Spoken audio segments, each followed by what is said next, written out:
ভারত যেটা সব সময় বলে এসেছে যে একাত্তরে আমাদেরকে সহযোগিতা করেছে, তিয়াত্তরে আবার সে পার্লামেন্টে বিল পাশের মাধ্যমে বাংলাদেশের এগেনস্টে যে কমার্শিয়াল কোনো ইনভেস্টমেন্ট হবে না, এই তাদের এবং এখনকার যেসব উন্মোচন হচ্ছে, কাজে ভারতের ওই ক্রেডিবিলিটিটা আর নেই, কোথাওই কিছু নেই। ওই যে আসাদুজ্জামান নূরের সেই নাটক, কোথাও কেউ নেই, বাকের ভাই এখন জেলে।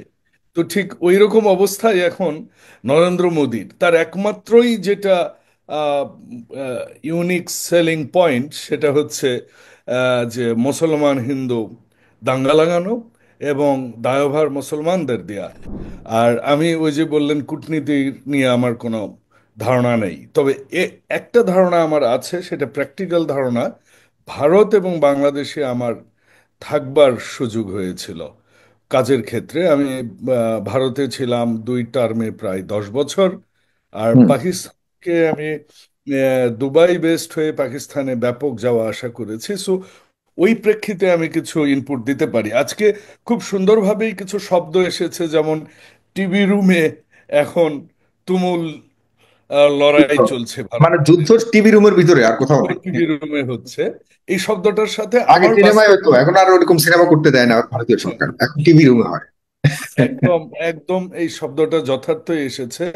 দ্বিতীয় যে বিষয়টি সেটি হচ্ছে যে আরেকটি শব্দ খুব ভালো এসেছে, যে তারা নিজেরাই করেছেন, মেজর জামান বলেছেন। তার আরেকটা সিম্পটম আমার কাছে মনে হলো, ভারত কিন্তু তার দূতাবাসগুলির মাধ্যমে সংবাদ সম্মেলন করে বিভিন্ন দেশে এটা প্রচার করার খুব চেষ্টা করেছে, জানান দেওয়ার চেষ্টা করেছে যে এটা মানে তারা স্টোরিটা মঞ্চস্থ করবার খুব একটা প্রক্রিয়া চালিয়েছে। আর তারপর নরেন্দ্র মোদী সাহেবের যেটা ঘটনা আপনি দেখেছেন, যে মুসলমানদের বাড়ি বাড়ি টার্গেট করে গুড়িয়ে দেওয়া হচ্ছে, মুসলমান পুলিশও রক্ষা পায়নি সেখানে। সো তার 2-3 রকমের অ্যাডভান্টেজ নিয়ে উনি খেলা করবার চেষ্টা করছেন, যেটা হাসিনা আমাদের দেশেও করেছেন বেশ কিছুদিন। তারই গুরু, হাসিনারই গুরু হচ্ছেন নরেন্দ্র মোদী। কাজেই হুম। সামনে নির্বাচন, এই সব কিছু বিষয়ই আছে।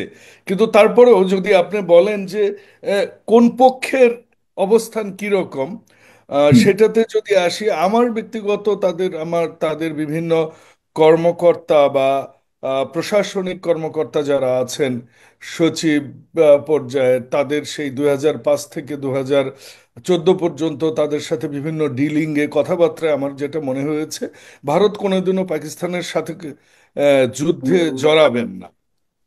হুম।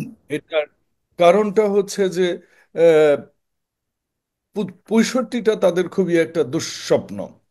আর ভারত যেটা সব সময় বলে এসেছে যে একাত্তরে আমাদেরকে সহযোগিতা করেছে, তিয়াত্তরে আবার সে পার্লামেন্টে বিল পাশের মাধ্যমে বাংলাদেশের এগেনস্টে যে কমার্শিয়াল কোনো ইনভেস্টমেন্ট হবে না, এই তাদের এবং এখনকার যেসব উন্মোচন হচ্ছে, কাজে ভারতের ওই ক্রেডিবিলিটিটা আর নেই, কোথাওই কিছু নেই। ওই যে আসাদুজ্জামান নূরের সেই নাটক, কোথাও কেউ নেই, বাকের ভাই এখন জেলে। তো ঠিক ওই রকম অবস্থায় এখন নরেন্দ্র মোদীর, তার একমাত্রই যেটা ইউনিক সেলিং পয়েন্ট, সেটা হচ্ছে যে মুসলমান হিন্দু দাঙ্গা লাগানো এবং দায়ভার মুসলমানদের দেয়া। যে যে যে ভিডিওটি আপনি দেখিয়েছেন, বিএসএফ এর কাছে হাত জোর করে মাপ, বিএসএফ হাত জোর করে মাপ চাচ্ছে আমাদের জওয়ানদের কাছে, এটা নিঃসন্দেহে একটা আমাদের জন্য অর্জন। কিন্তু সেই সাথে আপনি বাংলাদেশকে নিয়ে আমি বেশি কথা বলতে চাই, কারণ হুম। বাংলাদেশেরও কিন্তু স্বাধীনতা সার্বভৌমত্ব নিয়ে নাজমুল হাসান কলিমুল্লাহ স্যার যেটি বলেছেন, সেটির সাথে আমি সম্পূর্ণ একমত না হলেও কিছুটা কমপ্লিমেন্ট করতেই চাই, যে বাংলাদেশের অভ্যন্তরে ঢুকেও কিন্তু কিছুদিন আগেও বিএসএফ এর আহ, সৈন্যরা লালমনিরহাটের কিন্তু একজন আমাদের বাংলাদেশি ভাইকে ঘাস কাটতেছিল, তাকে হত্যা করেছে। হুম। এই কাপল অফ উইকস এগো, আপনি যদি দেখেন যে আমরা আহ, করছি ক্ষমা, আমাদের আমাদের টেরিটরির ভিতরে এসে বেআইনি ভাবে আমাদের লোকজনকে ধরে নিয়ে যাওয়ার প্রাক্কালে আমরা ধরে ফেলেছি। এবং এটা কত বড় অপরাধ, সাধারণ মানুষ আসেনি, একজন সরকারি বাহিনীর সদস্য এসে আমাদের টেরিটরির ভিতরে এসে এই ধরনের বেআইনি কাজ করছে, আমরা ধরে ক্ষমা করে দিচ্ছি আর তারা সরাসরি খুন করছে। এই হলো দুই দিকের, মানে দুই ফ্রন্টের আচরণ। ওইটাতেই আমি আসছি। তা আমাদের সার্বভৌমত্ব কিন্তু, দেখুন, আমাদের কিন্তু, আপনার এখানে আমি ভিডিওটা দেখলাম, নর্মালি রাজনীতি করবার কারণে এই পেপার, পত্রিকা, টেলিভিশন, ইউটিউব আমাদের তো দেখা হয়। আমার চোখে কিন্তু পড়েনি সাগর ভাই। আপনার এটা কিন্তু দেখলাম আপনার অনুষ্ঠানে যে আপনি দেখালেন, এটা আমাদের মিডিয়াতে এটা আসা উচিত এবং ব্যাপকভাবে আসা উচিত আমি মনে করি। কিন্তু হ্যাঁ। সেই সাথে যেটা ও, কলিমুল্লাহ স্যারকে আমি যেটা কমপ্লিমেন্ট করতে চাচ্ছিলাম সেটা হচ্ছে আমাদের দেশের কিন্তু আপনার বার্মা অ্যাক্টের পর যেটা হয়েছে, এই যে আরাকান আর্মিরা এসে জলকেলি খেলে যাচ্ছে আমাদের এখানে, এবং তারা সে আরাকান আর্মির ড্রেস পরেই এসেছে। আমাদের সরকার থেকে কিন্তু আমরা সেরকম কোনো দৃশ্যমান কোনো আহ, এর জন্য ব্যবস্থা নেওয়া বা রাষ্ট্রের স্বাধীনতা সার্বভৌমত্বের বিষয়টা নিয়ে তাদের আমরা কোনো রকমের কোনো স্টেটমেন্ট বা জোরালো কোনো পদক্ষেপ আমরা দেখিনি। হুম। আহ, যে জিনিসটা হচ্ছে সেটা হচ্ছে যে ভারত খুব ভালো করেই জানে যে চায়না, পাকিস্তান, বাংলাদেশ বা এটার একটা বলয় আছে, কারণ ওই ইসরায়েলের সাথে যদি আমরা এখন কাশ্মীরকে ম্যাচ করি, হবে না। যদি এটা পারতো ভারত, ভারত এটা অনেক আগেই করে ফেলতো।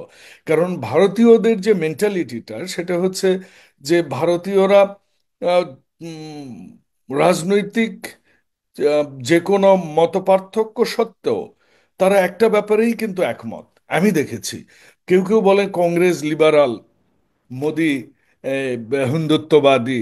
মোদি অবশ্যই হিন্দুত্ববাদী, কিন্তু কংগ্রেসের সময়েই কিন্তু বাবরি মসজিদে তালা দেয়া হয়েছিল। তো এই না, যে তারা সব বিষয়, সেম। তারা সার্বভৌমত্বের ক্ষেত্রে তারা সব, সব সব সেম। সেম, এবং সব এবং একসাথে। ওই যে হুম। বললাম, আমার আমার অবস্থানগত কারণেই আমি, মেশার কারণেই আমি এই জিনিসটি দেখেছি। এবং ভারতীয়দের ধারণা, এখনো কিছু কিছু ভারতীয়দের ধারণা, বাংলাদেশে বোরখা পরা ছাড়া কোনো মেয়ে বের হতে পারে না। হুম। বাংলাদেশে হিন্দুরা তাদের নাম রাখতে পারে না। এবং তাদের এখনো ধারণা কোনো কোনো জায়গায় যে বাংলাদেশের প্রধানমন্ত্রীর নাম হচ্ছে শেখ মুজিবুর রহমান। এবং অনেক শিক্ষিত মানুষ, স্কুলের শিক্ষকরাও।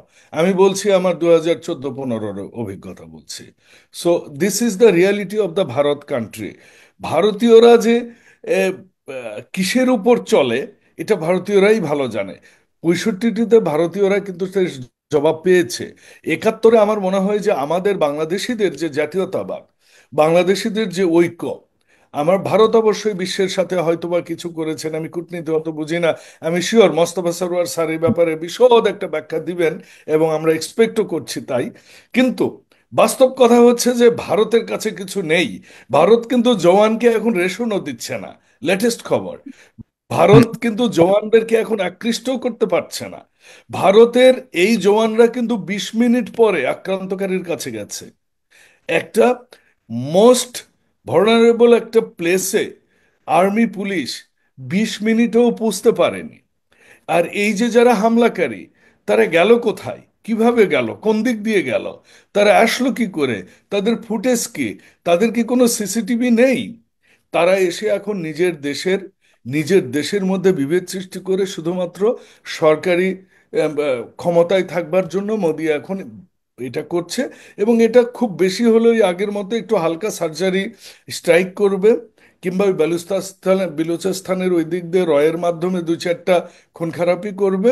কিন্তু আমি মনে করি ওই যে ছোটবেলা থেকে একটা কথা শুনে এসেছি, আমার বাবাও আর্মিতে ছিলেন, উনি ইঞ্জিনিয়ারিং করেছিলেন, 78-এ উনি রিটায়ার্ড করেছেন। সো আমার 7 ভাইয়ের মধ্যে 5 ভাইয়ের জন্ম পাকিস্তানে। তো আমি by born Bangladeshi, but so far manufactured in Sargodha. তো I am sure Major Zaman knows Sargodha very well. Hmm. Hmm. তো মানে, আহ, এখানে আমার কাছে মনে হয়েছে পাকিস্তানিরা is very prepared in all stage, all time. And ভারতীয়রা যেটা বলেছেন মেজর জামান পারফেক্টলি, বিমান বাহিনীর অবস্থা, আমি নিজে বিমান বাহিনী এলাকায় থেকেছি, জবের কারণে তার আশপাশেই থেকেছি। এবং একটা কথা আছে, ছোটবেলা থেকে আমরা জানতাম যে অভিনন্দনকে তো ভারত, অভিনন্দন জানিয়েছিল ভারত। সেই অভিনন্দনের অবস্থা তো আমরা দেখেছি। সেটিও স্বীকার করে এক্স্যাক্টলি। না ভারত, প্রত্যেকটা জিনিসকে খুব নিকৃষ্ট ভাবে প্লে করার চেষ্টা করে। এটি আসলে আমাদের আমাদের বাংলাদেশিদের রুচিতেও বাধে। এখন একটা যে একটা যে আচরণ দেখছি বলয় আমরা। বলয় বলয় যে তৈরি হয়েছে গ্লোবাল আহ, কূটনীতিতে বা সম্পর্কে, সেটা হচ্ছে পাকিস্তান চায়না। আপনি যদি পাকিস্তানে যান, আপনি দেখবেন রেস্টুরেন্টে বসে যেসব চাইনিজরা খাওয়া দাওয়া করছে, ওদের পেটটা ভুঁড়িটা আহ, আমাদের মতো হয়ে গেছে। চাইনিজদের মতো ওদের অবস্থা নেই। এতটাই পাকিস্তানে ভর্তি চাইনিজ। এবং তাদের সম্পর্ক যে ওই গোদারা নর্থে একটা সিপোর্ট করলো যে ওনারা চায়না। উম, জামান ভাই, আপনি আনমিউট করতে হবে। Gwadar Gwadar Border support Gwadar, in গোয়াদারের যে Balochistan. সিপোর্ট, এটা দীর্ঘদিনের সম্পর্ক। তো আমরা যেটা ছোটবেলা থেকে জেনে এসেছি যে ভারতীয় অফিসার, হুম চাইনিজ অস্ত্র আর পাকিস্তানি সৈন্য। তো হুম এখন কিন্তু চাইনিজ অস্ত্র আর পাকিস্তানি সৈন্য একসাথে হয়ে এরা কিন্তু আমার মনে হয় ব্যাপক ওয়েট ক্যারি করে। চায়না এবং আহ, পাকিস্তান একসাথে হয়ে তারা ঐক্যবদ্ধভাবে মোকাবেলা করবে তো কোনো কিছু হলে দ্য সেখানে। Days the G. Days will be not good for India. এবং আমি শিওর, বাংলাদেশে যেভাবে এই শেখ হাসিনা ওয়াজেদ কট হয়েছেন, এক সময় হয়তো ভারতেও মোদির অবস্থা সেরকমের দিকে যাবে।